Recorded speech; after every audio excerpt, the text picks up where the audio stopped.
जैसे जैसे इलेक्शन की तरफ हम बढ़ रहे हैं, अभी हतमी तारीख आई तो नहीं है, लेकिन जाहिर सी बात है इलेक्शन कैंपेन इसके बाद शुरू हो जानी है। खासतौर पे जब नवाज शरीफ साहब 21 तारीख को वापस आएंगे तो बयानिए की तलाश है तमाम पीडीएम हुकूमत की इत्तेहादी जमातों को। पीएमएलएन अपना बयानिया मोस्ट प्रोबेबली अदालत और अदालती फैसलों के खिलाफ सेट करने जा रही है। पाकिस्तान पीपल्स पार्टी जो गुज़िश्ता 16 माह में इत्तेहादी रही है, तमाम मुश्किल फैसलों की ओनरशिप उनके पास है, उन्हें किस बयानी की तलाश है, इसके लिए उन्हें शायद नून लीग को निशाना बनाना ज्यादा कन्वीनियंट दिखाई देता है। बहुत सारे लोगों का इसके बारे में ख्याल है कि शायद ये सिर्फ एक फार्स है ताकि ऊपर ऊपर से एक दूसरे से इख्तलाफ किया जाए, लेकिन आगे जाके इकट्ठे होकर इत्तेहादी गवर्नमेंट नेक्स्ट भी बनाई जाए। कल से हम देख रहे हैं कि लहजों के अंदर मजीद सख्ती आ रही है, मजीद तुर्शी आ रही है। पाकिस्तान पीपल्स पार्टी और पीएमएलएन एक दूसरे के बारे में क्या क्या कह रहे हैं। 90 की सियासत की करीब करीब जो जुबान है वो इस्तेमाल की जा रही है, जरा सुनिए। और उनके लिए भी एक पैगाम है, एक वाज़ेह पैगाम है। जो कठपुतलियां बनाते हैं, जो कठपुतलियां की तलाश में होते हैं, जो इस मुल्क पे कठपुतलियां मुसल्लत करने चाहते हैं, माजी में किए हैं और शायद आज भी सोचें कि हम आगे जाके ये करना चाहते हैं। और बिलावल भुट्टो साहब दूसरों को कह रहे हैं कि वो पता नहीं किसको कह रहे हैं कि कठपुतलियां बन जाते हैं या कोई बना लेते हैं। कौन कठपुतली है? किस इनके वजीर आला थे?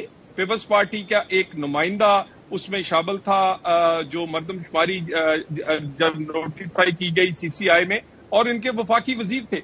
किसके कहने पर इन्होंने वोट दे दिया या किसके कहने पर मर्दमशुमारी को नोटिफाई करवाने का फैसला किया गया? बहुत सारे हमारे सियासी साबका इत्तेहादी जो हमारे हुकूमती इत्तेहादी तो हो सकते हैं, कभी हमारे नजरियाती इत्तेहादी ना वो थे ना होंगे। इदारों के पीछे छुपना अच्छी बात नहीं होती सियासी जमातों की। अब अगर कोई अपने वोट को इज्जत दो के नजरिए से भागा है तो इसमें हमारा क्या कसूर है? माजी करीब में हमारे इत्तेहाद खत्म हुए और इतनी जल्दी उनको नहीं करनी चाहिए हालात खराब करने में, वरना बात निकलेगी तो बहुत दूर तक जाएगी। जो इत्तेहादी हैं ये इलेक्शन का इत्तेहाद है, इंतखाबी इत्तेहाद है नहीं।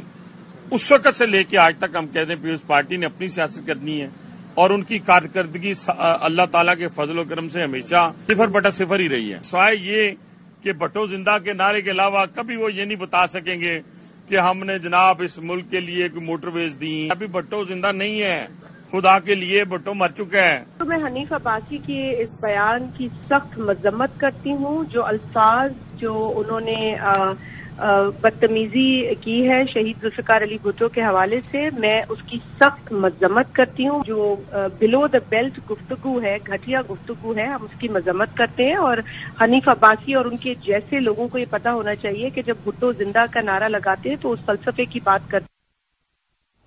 जुल्फिकार अली भुट्टो साहब के हवाले से जो बयान दिया हनीफ अब्बासी साहब ने वो काफी महंगा पड़ा उन्हें, क्योंकि पीपल्स पार्टी ने फिर बाहर आकर हर लिहाज से निशाना बनाया पीएमएलएन को और बड़ा सख्त रद्द अमल दिया। शैला रजा साहिबा ने ट्वीट की और उन्होंने बहुत सख्त अल्फाज इस्तेमाल किए। उन्होंने यहां तक कह दिया कि मुश्किल वक्त में खुद गायब हो जाते हैं, हमें किस चक्कर के अंदर जो है ये ब्लेम करते हैं। और फिर इवेंचुअली हनीफ अब्बासी साहब को माफी मांगनी पड़ी, उनको एक क्लैरिफाई करना पड़ा अपना बयान कि उन्होंने असल में क्या कहा था। उन्होंने कहा जी कि मैं सिर्फ ये कह रहा था कि पीपल्स पार्टी की जो कारकर्दगी है उसका कोई लेना देना नहीं है भुट्टो साहब के फलसफे से। वैसे वो भुट्टो साहब को एक लीडर समझते हैं, एक अजीम रहनुमा समझते हैं। तो हनीफ अब्बासी साहब ने माफी तो मांग ली, लेकिन अभी भी ये कन्फ्रंटेशन बज़ाहिर लगता है कुछ अरसे आगे चले गया था। ताड़े साहब ने कहा कि जी मजीद इश्तियाल ना दिलाएं, फिर कुछ ऐसी बातें हो जाएंगी जिससे दिल आजारी हो जाएगी। ये आज का बयान है उनका, जरा सुनिए। उनकी तरफ से कोशिश ये जरूर की जा रही है बयानबाजी के जरिए इश्तियाल दिलाने की, मगर मेरा बिलावल भुट्टो सरदारी साहब को मशवरा ये होगा कि माहौल अभी से गरमाने की जरूरत इसलिए नहीं है कि आपका हमारी मुखालफत बनती नहीं है। आपके वालिद साहब ने ठीक फरमाया, उन्होंने आपकी भी दुरुस्तगी की कि इलेक्शन जो है वो 90 दिन में मुमकिन नहीं है, हल्का बदियां होनी है, इलेक्शन कमीशन पे एतमाद है, बातें करने को बहुत है, मगर आपकी दिलआजारी होगी क्योंकि बात निकली तो बहुत दूर तलक जाएगी। नासिर हुसैन शाह साहब हमारे साथ प्रोग्राम के सिलसिले में मौजूद हैं, सीनियर रहनुमा है पाकिस्तान पीपल्स पार्टी, साबिक सूबाई वजीर हैं सिंध के। बहुत शुक्रिया नासिर साहब। सर, ये माहौल गरमाने वाली जो बात कर रही है पीएमएलएन, ये इलेक्शन के लिए माहौल गरमा रहे हैं इस वक्त आप लोग? जाहिर सी बात है क्योंकि अब इलेक्शन से पहले एक दूसरे के खिलाफ बहुत सारी कॉन्स्टिट्यूएंसीज में लड़ना है, तो फिर ऐसी बयानबाजी तो होगी। तो ये आप इलेक्शन मोड में पीपल्स पार्टी मुकम्मल तौर पर आ गई, क्योंकि बिलावल साहब तो मुख्तलिफ कॉन्स्टिट्यूएंसीज में जा रहे हैं। बिस्मिल्लाहिर्रहमानिर्रहीम। اللہم صلی علی محمد و آل محمد. دیکھیں ابھی ڈسٹربنس تھی آپ کی لائن میں تو میں سن نہیں سکا جو کچھ کہا گیا یہاں پہ، لیکن میں نے آپ کا سوال ضرور سنا ہے. دیکھیں ہم چاہتے ہیں کہ یہ اس طرح کی اشتعال انگیزی اور یہ چیزیں نہیں ہونی چاہیے.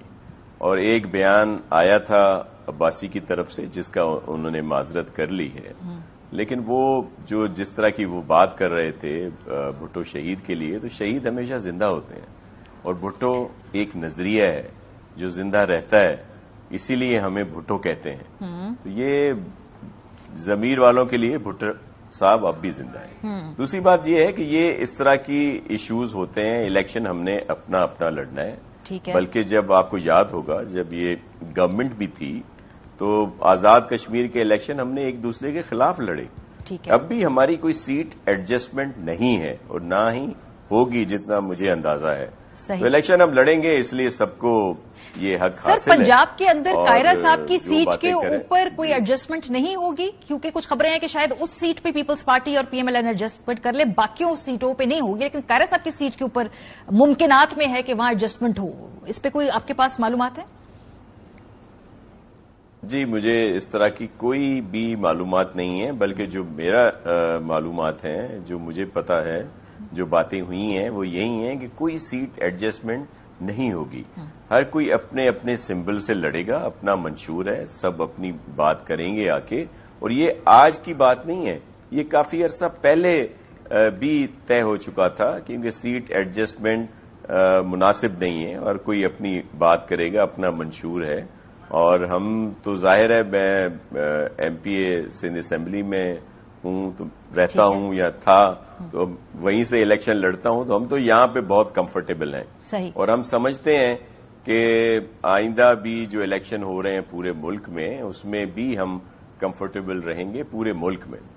سندھ میں تو سویپ کریں گے، ساؤتھ پنجاب میں بہت اچھی پذیرائی ہے ہمیں. سر کون کون سے ایریاز میں ساؤتھ پنجاب میں سر آپ لوگ کانفیڈنٹ ہیں؟ وہاں تو آئی پی پی بھی ہے، وہاں تو ترین صاحب کی پارٹی بھی ہے، وہاں تحریک انصاف بھی ہوگی جیسی جیسی حالت میں، پی ایم ایل این بھی ہوگی، پیپلز پارٹی وہاں آپ کہہ رہے ہیں کہ زیادہ کمفرٹیبل ہے. دیکھیں جو بھی پولیٹیکل پارٹیز ہیں وہ سب ہمارے لیے بہت قابل احترام ہیں، ان میں بہت اچھی شخصیات بھی ہیں، لیکن ساؤتھ پنجاب میں پہلے کا آپ ریزلٹ بھی دیکھیں کہ وہاں سے ہمارے بہت سارے ایم این اے اور ایم پی ایز ہیں، اور کچھ بہت کم مارجن سے انہوں نے لوز کی ہے سیٹس اپنی، اور سارے آر ٹی ایس اور بہت کچھ ہونے کے باوجود. اب یہ جو نئی پارٹی کی جس کی آپ بات کر رہی ہیں، آئی پی پی، میں ایک سیاسی ورکر ہوں. جی میں ایک سیاسی ورکر ہوں.